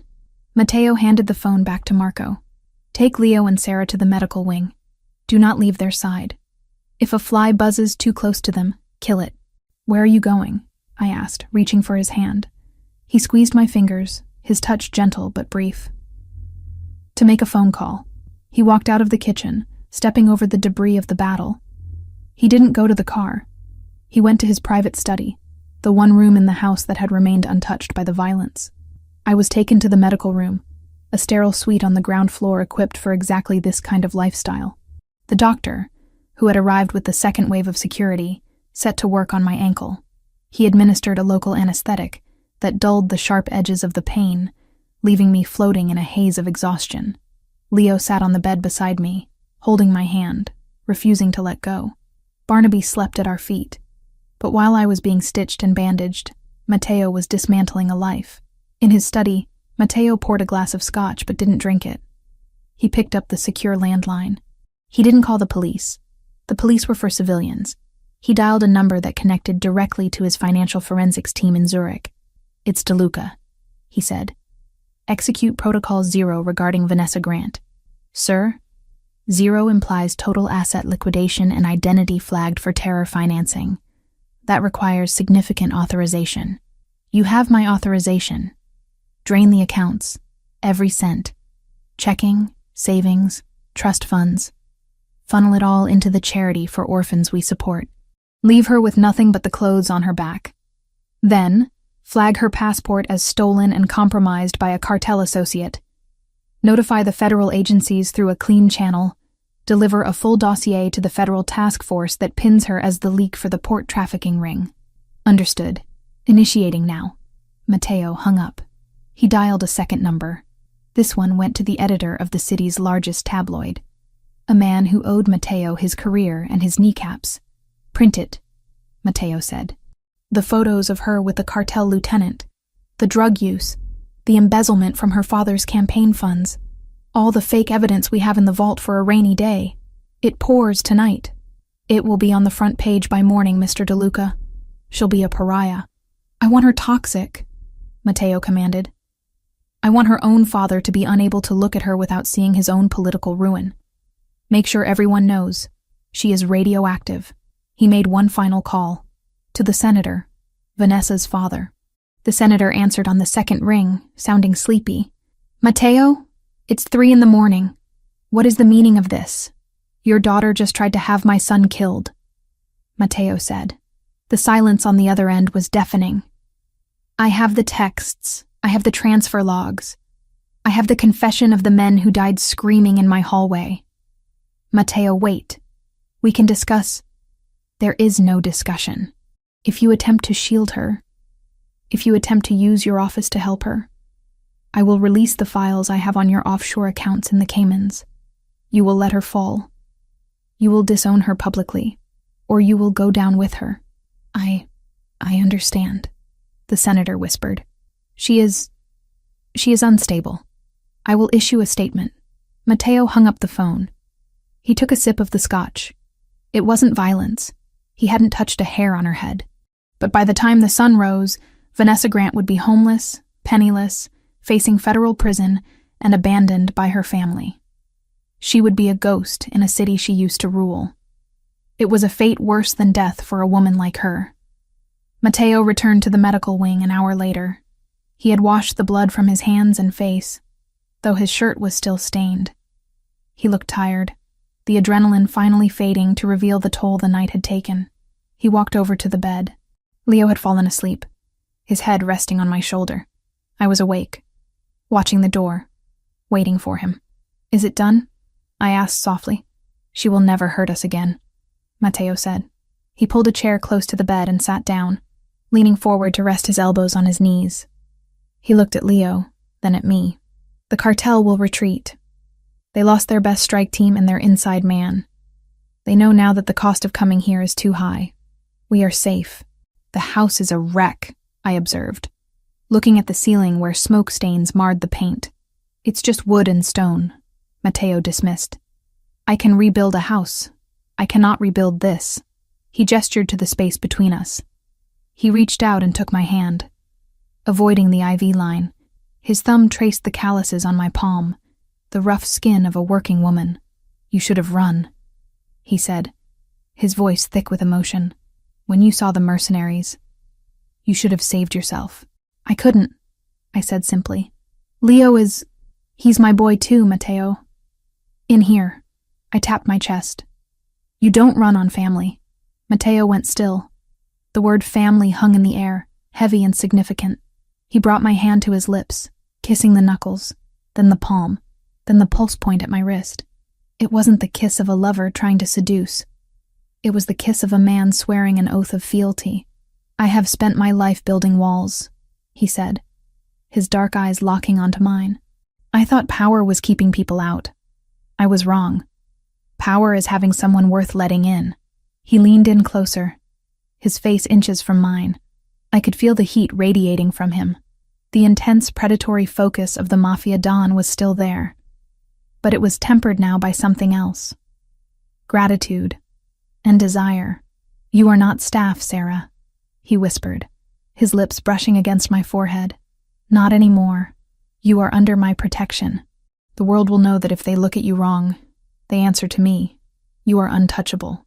"I don't need to be untouchable," I whispered back, my heart racing despite the exhaustion. "I just need to be here." "You are here," he promised. "You are staying right here." He kissed me then. It was a searing, possessive kiss that tasted of survival. It sealed the unspoken contract between us. The maid and the mobster were gone, replaced by a woman who had walked through fire and a man who would burn the world to keep her warm. Outside, the dawn began to break, painting the sky in shades of bruised purple and blood orange. The storm had passed. The wreckage of the night lay scattered around us, but in the center of the chaos, the foundation held. We were battered, we were bleeding, but we were standing. As I drifted off to sleep, safe in the shadow of the man who had just dismantled an army for me, I knew that life at the DeLuca estate would never be quiet again, but it would be ours. The sun rose over the shattered gates, illuminating the path forward. Vanessa was a memory. The cartel was a warning, and I was exactly where I belonged. Several days passed in a blur of recovery. The house swarmed with contractors, not just cleaners.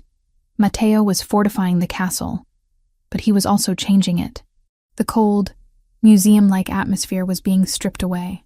The white leather sofas that had been ruined by my blood were replaced with warmer, softer fabrics. The sharp edges were being softened. I insisted on getting up as soon as the doctor allowed me to hobble on crutches. I found Matteo in the garden, overseeing the repair of the perimeter wall. He wasn't wearing a suit. He was wearing jeans and a black t-shirt, looking less like a CEO and more like the man who had pulled me from the mud. He saw me and immediately walked over, offering his arm for support. "You should be resting," he chided, though his eyes were warm.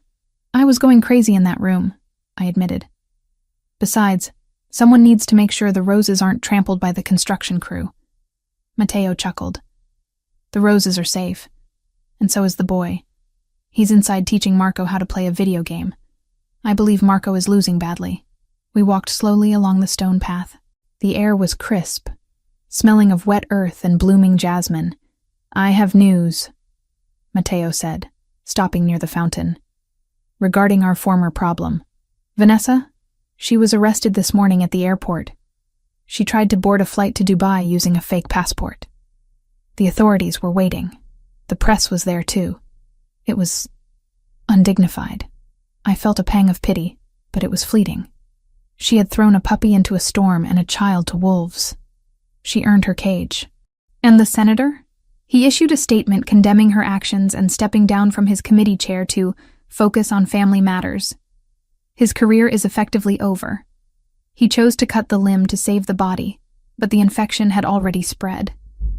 So it's really over, I said, leaning against the stone rim of the fountain. The threat is over, Matteo corrected. But we are just beginning. He turned to face me fully. He reached into his pocket and pulled out a small velvet box. My breath hitched. Don't panic, he said, a smirk playing on his lips. It's not a ring, not yet. I know you like to do things in the proper order. He opened the box. Inside was a delicate gold chain with a small pendant. A shield with a lion engraved on it. The DeLuca crest. This belonged to my mother, he said, fastening it around my neck. The metal was cool against my skin. She wore it every day. She said it reminded her that her job wasn't to obey my father, but to protect the heart of the family. You protected the heart of this family, Sarah. You saved Leo. You saved me. I touched the pendant, tears pricking my eyes. Matteo, wear it, he commanded softly. It tells everyone who sees it that you are under my banner. It tells them that you are the lady of the house in everything but name. And when you are ready, we will fix the name too. I looked at him, at the raw honesty in his face. I had come here looking for a paycheck to save my mother. I had found a war, a child who needed a mother, and a man who needed a soul. I'm not going anywhere, I said. Good, Matteo replied, pulling me close for a kiss that made my toes curl in the grass. Because I fired the agency. You don't work for them anymore. You belong to me. Is that a threat, Mr. DeLuca? I teased, breathless. It's a promise, Sarah, he growled playfully. Now, let's go inside. Leo wants pancakes, and I have no idea how to turn on the stove without summoning the fire department again. We walked back toward the house, the sun shining on the broken windows and the scarred walls. It wasn't perfect. It was messy and dangerous and complicated, but as I listened to Leo's laughter drifting from the open door, I knew it was the most beautiful thing I had ever heard. The bruises on my arms had faded from angry purple to a dull, sickly yellow, a physical testament to how time was supposed to heal all wounds. But the architecture of the DeLuca mansion was healing faster than I was. Within 2 weeks of the assault, the shattered oak doors had been replaced with reinforced steel disguised as mahogany. The drywall in the foyer, pockmarked by stray bullets, had been smoothed over and repainted a shade of cream that looked too innocent for the violence it covered. The house was forgetting. The stone and mortar were moving on. I, however, was not. I stood by the window in the newly renovated library, watching the perimeter guards patrol the grounds. There were more of them now. They moved in pairs, carrying rifles that were no longer concealed. Matteo had turned his home into a fortress, a sovereign state where his word was law and his borders were absolute. And every time I looked at those men, every time I saw the new infrared cameras blinking in the corners of the ceiling, I felt a crushing weight of guilt settle in my chest. They were here because of me. The logic was cold and inescapable. The cartel had targeted the house because they knew Matteo had a weakness. Vanessa had sold that weakness, yes, but the weakness existed regardless of her betrayal. I was the civilian in a war zone. I was the soft underbelly of the beast. During the attack, the broker had used me to get to Leo. Next time, and in this world, there was always a next time. They wouldn't hesitate. They would use me again. They would put a gun to my head to make Matteo surrender, or worse, to make him choose. I touched the gold pendant Matteo had given me in the garden, the lion crest. It felt heavy against my collarbone, a beautiful shackle. He had called me a shield. But looking at my reflection in the dark glass of the window, I didn't see a shield. I saw a liability. I saw a target painted on the back of the man I loved and the child I adored. I loved them enough to die for them. That had been proven in the garage. But the harder question, the one that had kept me awake for 3 nights straight, was whether I loved them enough to leave them. To stay was selfish. To stay was to bask in Matteo's protection and Leo's laughter, while knowing that my presence increased the threat level of their lives. If I removed myself, the equation changed. Matteo would return to being the untouchable, solitary king. Leo would be the protected heir, guarded by professionals, not a maid with a kitchen knife. The decision didn't come with a burst of tears or a dramatic collapse. It arrived with a silent, suffocating clarity. I had to go. I had to scrub my existence from these halls so that they could be safe. I waited until the grandfather clock in the hall chimed 2 in the morning. The house was asleep. The night shift security was patrolling the exterior, but the interior was quiet. I went to my room, not the guest suite anymore, but a beautiful room on the second floor that Matteo had insisted I take. I didn't pack the silk blouses or the cashmere sweaters he had bought for me over the last few weeks. I didn't pack the jewelry. I took my old duffel bag from the back of the closet, the one with the broken zipper I had arrived with. I packed my old jeans, my worn-out sneakers, and the few photos of my mother I carried with me. I stripped off the silk nightgown and dressed in my old clothes. They felt rough against my skin, a reminder of who I really was. Sarah Evans, the maid, the invisible woman. I wrote a letter. It took me an hour. I tore up 3 drafts because they sounded too emotional, too hopeful. The final version was short. It was brutal. It was necessary. Matteo, the danger didn't end with Vanessa. As long as I am here, you have a vulnerability they can exploit. I won't be the reason you lose a war. I won't be the reason Leo gets hurt. Don't look for me. Let me go back to being invisible. It's safer for everyone. Love, Sarah. I placed the letter on the pillow. I placed the lion pendant on top of the paper. It glinted in the moonlight, a golden eye judging my cowardice. I turned away before I could change my mind. I picked up my bag and opened the door. The hallway was silent. I didn't take the elevator. The hum of the motor might alert someone. I took the servants' stairs, the narrow, winding steps that I had scrubbed on my hands and knees a lifetime ago. My heart was hammering against my ribs, a frantic rhythm of grief. Every step away from Leo's room felt like a physical amputation. I imagined him waking up tomorrow, asking where I was.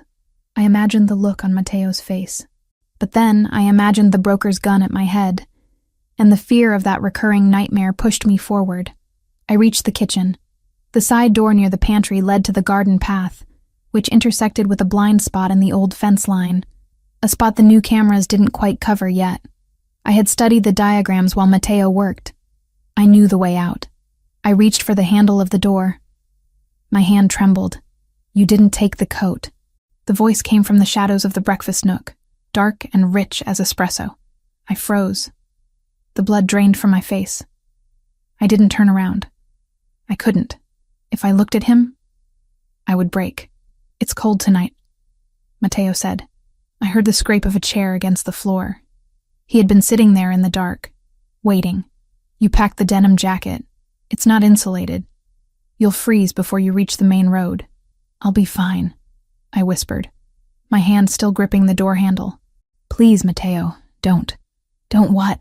His footsteps approached. They were slow, deliberate.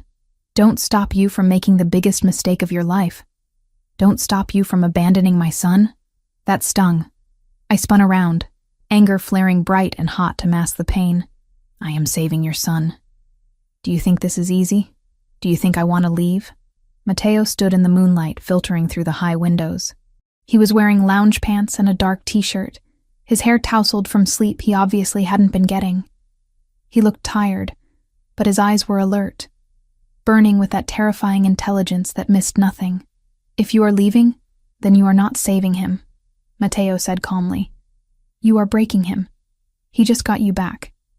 If you vanish in the night like a thief, he will blame himself. He will think he wasn't good enough to make you stay. He's safer without me, I hissed, keeping my voice low so it wouldn't carry upstairs. Look at what happened, Matteo.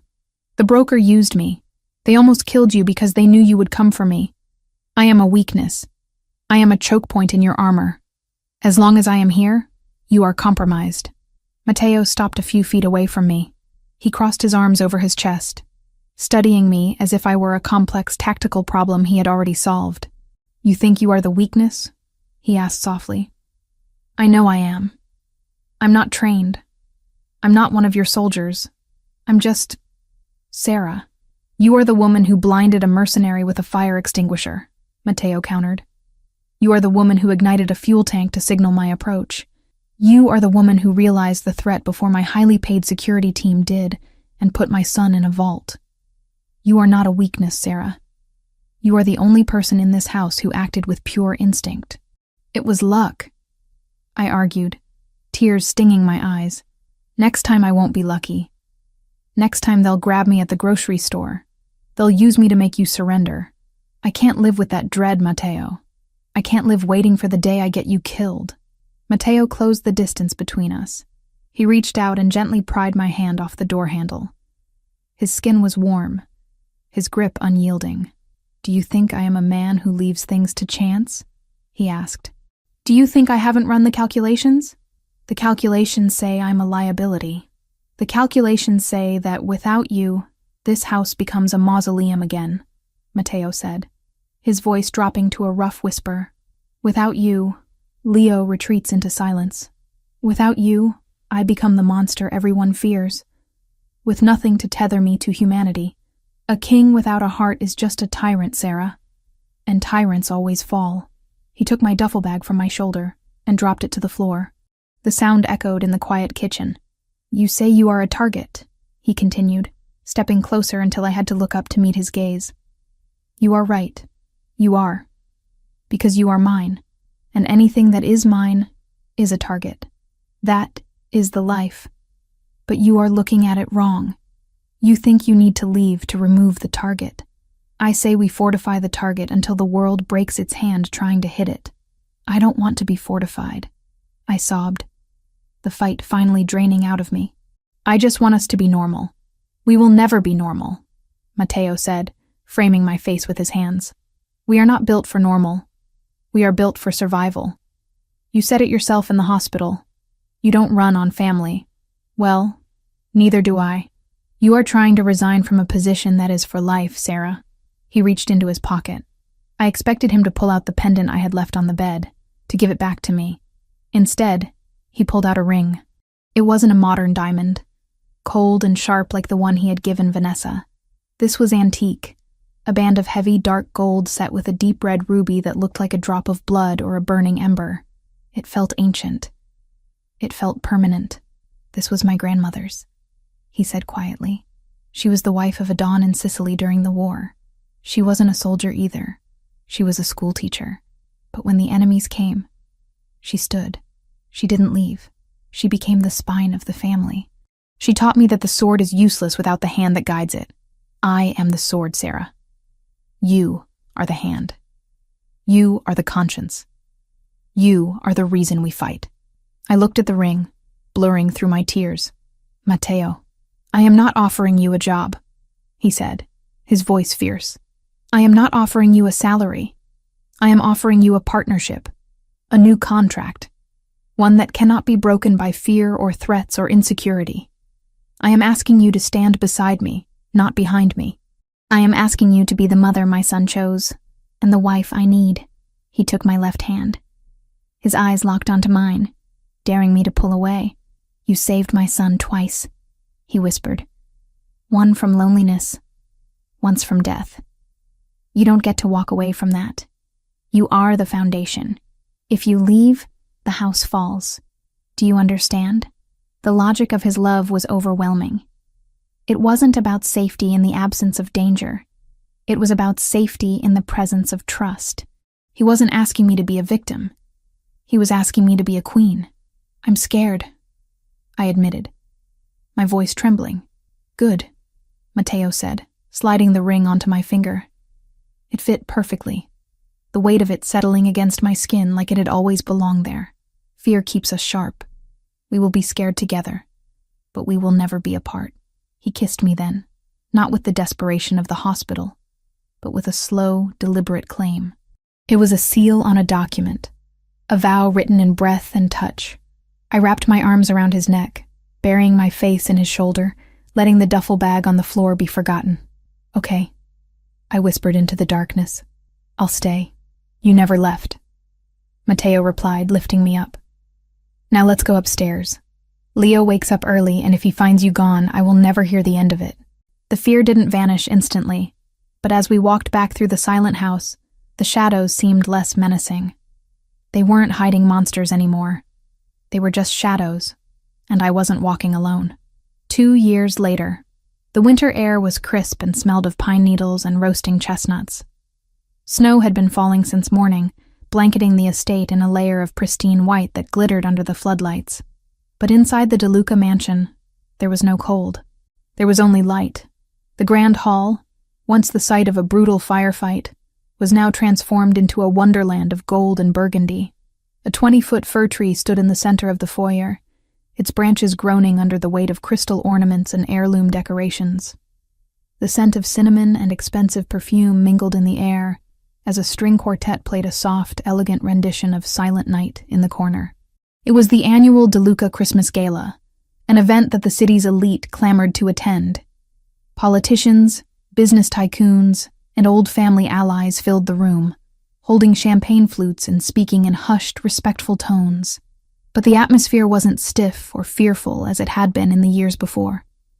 There was a genuine warmth now, a vibrancy that radiated from the very walls. I stood at the top of the grand staircase, smoothing the fabric of my dress. It was a deep burgundy velvet, rich and soft, that flowed over my curves and pooled around my feet. It was a far cry from the lilac uniform I had worn when I first walked up these stairs. I touched the ruby ring on my finger, then moved my hand to rest on the swell of my stomach. 8 months. The doctor said it was a girl. Nervous? I turned to see Leo standing beside me. He was 8 years old now, taller, his shoulders broadening. He wore a miniature version of his father's tuxedo, complete with a bow tie that was slightly crooked. A little, I admitted, fixing his tie with practiced hands. There are a lot of people down there. They're just people, Mom, Leo said, rolling his eyes with the confidence of a boy who knew exactly where he stood in the world. Besides, Dad is down there, and Barnaby. I looked down. Barnaby, now a massive, majestic golden retriever with a coat like spun gold, was weaving through the legs of the guests, charming senators and heiresses alike. He was the unofficial mascot of the DeLuca family, and no one dared to complain about dog hair on their tuxedos. You're right, I smiled, kissing Leo's forehead. Ready? Ready. We began to descend the stairs. The conversation in the hall didn't stop all at once, but it rippled into silence as heads turned. I saw the faces of the city's powerful looking up. 2 years ago, they would have looked at me with scorn or curiosity. The maid who married the boss. Now there was only respect. They saw the way I carried myself. They saw the ring. But mostly they saw the way Mateo looked at me. Mateo was standing at the bottom of the stairs talking to a judge. He stopped mid-sentence as he saw us. He was wearing a black tuxedo that fit his frame with lethal precision, but his face wasn't the stone mask of the past. He excused himself from the judge and walked to the foot of the stairs, his eyes locked on mine. He took in the burgundy dress, the glow of my skin, the visible proof of the life we had created together. When I reached the bottom step, he offered me his hand. You look... He paused, searching for a word that was big enough. Victorious. I laughed softly, taking his hand. I feel heavy. Your daughter is doing gymnastics in there. Mateo placed his large, warm hand over mine on my stomach. She has spirit, like her mother. Leo tugged at Mateo's other sleeve. Dad, can I go give Barnaby a pig in a blanket? He looks hungry. Mateo looked down at his son, the boy who used to hide in closets, who used to be terrified of his own shadow. Now, Leo was engaging, happy, and secure. 1, Mateo negotiated. And don't let Vanessa's father see you. He's trying to lobby for a donation, and he's allergic to dogs. Awesome, Leo grinned, sprinting off into the crowd. Mateo wrapped his arm around my waist, pulling me close to his side. The heat of him was a constant anchor. We looked out at the party, at the life we had built from the ashes of that terrible night. Do you remember? Mateo asked quietly, his lips brushing my ear. The contract? The one where I promised to be the shield? I asked. No, he corrected. The one where I promised you family. He gestured to the room, to Leo laughing with a group of other children near the tree, to Barnaby stealing a canapé from a waiter's tray, to the swell of my belly where our daughter waited to join the world. I have made many deals in my life, Sarah, Matteo said, his voice deep with emotion. I have negotiated treaties that stopped wars. I have acquired companies worth billions. But that night in the kitchen, when you agreed to stay, that was the greatest victory of my life. I looked up at him, tracing the line of his jaw with my eyes. The monster was still there, buried deep, ready to rise if anyone threatened us. But for me, he was just the man who had walked through the rain. You didn't just give me a family, Matteo, I whispered. You gave me a purpose. We gave it to each other, he said. The music swelled, a waltz beginning to play. Dance with me, Mrs. DeLuca, he commanded softly. I'm waddling more than dancing these days, I warned. Then I will hold you up, he promised. I will always hold you up. He swept me onto the floor.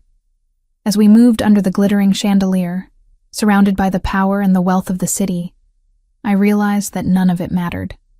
The marble, the gold, the reputation, it was all just scenery. The real story wasn't about a mafia boss and a maid. It was about a man who had forgotten how to love, and a woman who had forgotten she was worth loving.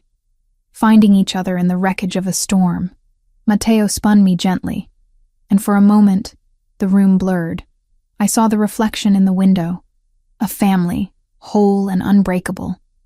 The deal was sealed, the debt was paid, and as the snow fell softly outside, covering the scars of the past, I knew that this was finally enough.